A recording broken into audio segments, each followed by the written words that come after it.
In this lecture, we'll learn how to build Docker images. There are two ways to build a Docker image. We can either commit our change made in a container to make a new Docker image, or we can write a Docker file to build an image. In this lecture, we'll start looking at the first approach. Here is what we'll do in the lecture. Firstly, we'll spin up a container from a base image. Secondly, we'll install git package in the container. Finally, use docker commit command to commit changes made in the container to build a new image. Let's see this in action. This time, we'll be using Debian Image, which is one of the most popular Linux distributions. Here, we're at the Docker Hub website. Search for Debian.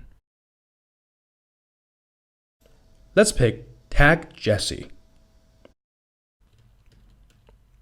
As you see, Debian is also a relatively small image, which is about 125 megabytes and consists of two layers.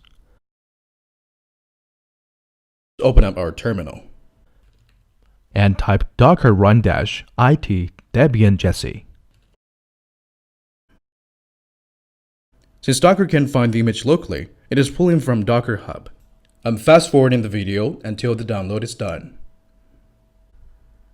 Now the image has been downloaded, and we're right inside the shell of the container.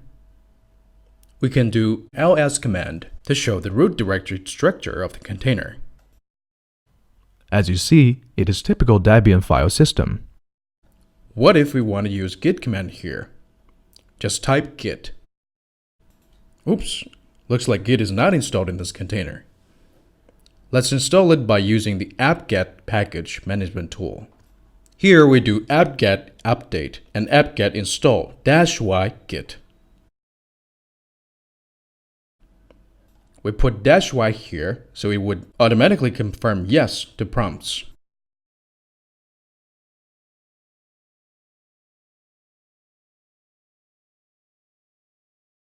Now, as you see, it is installing Git. I'll fast forward the video until it is done. Now it has installed the Git package. Let's verify Git has installed correctly. First, we clear the screen and type git again. See? Git shows me the help message. What I will do now is that I'll exit the shell and we're going to commit our container as a new Docker image. We have a new command to learn. That is docker commit. What docker commit command does is to save the changes we made to the container's file system into a new image. When running this command, we specify the ID of the container we're committing and the repository and tag of the new image. Let me show you in a second. Here we do docker ps-a to get the ID of the container we just run. Then we commit the container by running docker commit. Just copy and paste the container ID here. Next, we need to provide the repository name and image tag. For the repository, I'll put my own Docker Hub repository name, which consists of my Docker Hub user ID, James Lee // and the official Debian repository name. And we'll tag the image with 1.00. Then hit enter. Docker commits our changes to a new image and returns the long ID of the new image. If we do Docker images here, we can see our new image, James Lee Debian, and tagged with 1.00. It's a little bit bigger than the official Debian image because I extended the file system. We have learned previously, images are made of the file system layers. The base layer of this new image is Debian. And we have extended the base image with a new layer, so it takes a bit more size on disk.